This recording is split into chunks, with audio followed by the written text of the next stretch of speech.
کیا راز ہے اس بات میں کہ لوگ سورج گرہن میں خاص اعمال کرنے کا انتظار کرتے ہیں؟ کچھ لوگ تو سورج گرہن کے خاص عمل میں اتنی مشکلات پیدا کر دیتے ہیں کہ ہر شخص کے لیے کرنا بعض مرتبہ مشکل ہو جاتا ہے۔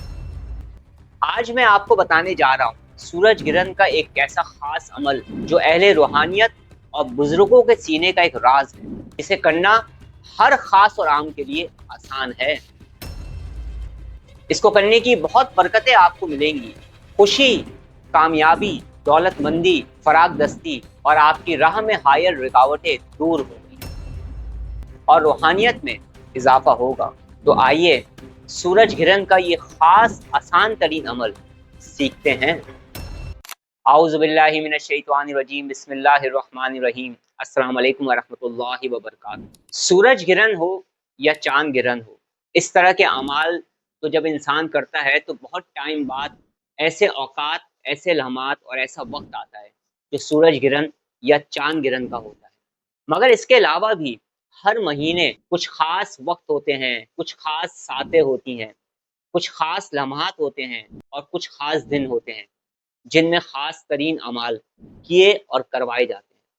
الحمدللہ ہمارے اسپریچول اسٹوڈنٹس ہر مہینے اپنے اپنے مقاصد کے حساب سے خاص عمل کرتے چلے آئے ہیں اور انشاءاللہ تعالی کرتے رہیں گے۔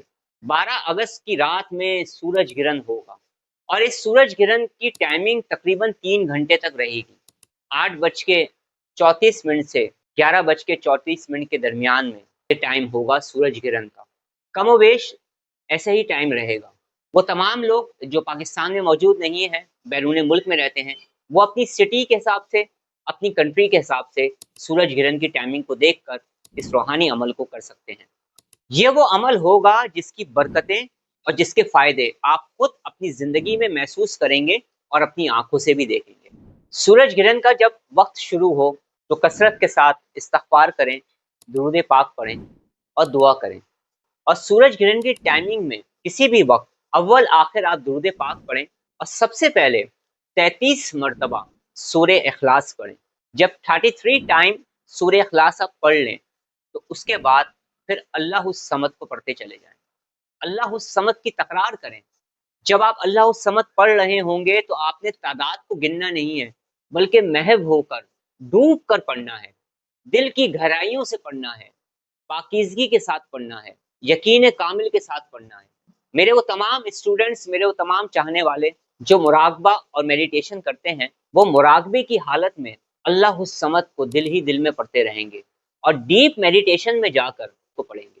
اور وہ تمام لوگ جو مراقبہ یا میڈیٹیشن نہیں کرتے، انہیں میں یہ کہوں گا کہ بالکل ریلیکس ہو کر، پرسکون ہو کر، مکمل فوکس کے ساتھ کو پڑھتے رہیں اور کم از کم 66 منٹ 66 منٹ تک پڑھتے رہیں اور اس کی تکرار کرتے رہیں، اور پھر اس کے بعد آپ درود پاک پڑھیں گے۔ یاد رکھیے گا کہ جب آپ یہ عمل کرنے بیٹھیں تو 1.25 پاؤ سفید چاول اور 1.25 پاؤ کالی دال کو اپنے سامنے رکھیے گا اور پھر اس عمل کو پڑھنا شروع کریے گا۔ جب آپ عمل پڑھ لیں گے، سورج گرہن کا ٹائم بھی ختم ہو جائے گا، رات ہو جائے گی، پھر صبح ہوگی۔ صبح آپ سفید چاول اور یہ جو دال ہے اسے آپ پرندوں کے آگے ڈال دیجئے گا۔ اس طرح سے آپ کا یہ عمل کمپلیٹ ہو جائے گا۔ اس کے بعد روزانہ کم از کم 11 مرتبہ سورہ اخلاص اور 111 مرتبہ اللہ الصمد پڑھ کر اپنے مقصد کے لیے دعا کریے گا۔ جب بھی آپ روزانہ عمل پڑھیں گے تو اس عمل میں اول آخر آپ درود پاک پڑھیں گے۔ سورج گرہن کا یہ عمل جب آپ کرنے بیٹھیں تو سب سے پہلے آپ اپنا بدنی حصار کریے گا۔ سورج گرہن میں یا چاند گرہن میں بے شمار خاص روحانی اعمال بھی کیے جاتے ہیں، زکوٰۃ بھی ادا کی جاتی ہے اور روحانی چلہ بھی کیا جاتا ہے۔ سورج گرہن میں اگر آپ سورہ رحمان، سورہ یاسین، سورہ فلق، سورہ ناس، سورہ فاتحہ، چہل کاف، ناد علی، سورہ حشر کی آخری 5 آیات، سورہ جن کی ابتدائی 5 آیات، سورہ یاسین کی کسی آیت کا، سورہ رحمان کی کسی آیت کا، سورہ حشر کی کسی آیت کا، یا کوئی بھی روحانی عمل اگر آپ کرنا چاہتے ہیں خاص اپنے لیے، ترک جلالی اور جمالی کے ساتھ کرنا چاہتے ہیں، پرہیز کے ساتھ کرنا چاہتے ہیں، تو آپ دنیا میں کسی بھی جگہ موجود ہیں، آپ آسانی کے ساتھ پرائیویٹ سیشن کے ذریعے مجھ سے کنیکٹ ہو کر اس کا مکمل طریقہ مجھ سے پوچھ سکتے ہیں اور مختلف روحانی اعمال کو کر سکتے ہیں۔ کسی بھی مہینے کی کسی بھی خاص تاریخوں میں خاص اوقات میں، خاص ساتوں میں کوئی عمل کرنا چاہتے ہیں اپنے لیے، تو بھی آپ مجھ سے کنیکٹ ہو کر ان کے طریقہ کار کو مجھ سے پوچھ سکتے ہیں۔ اس روحانی عمل کو کریں، فائدہ اٹھائیں، مجھے اپنی دعاؤں میں یاد رکھیں۔ السلام علیکم ورحمۃ اللہ وبرکاتہ۔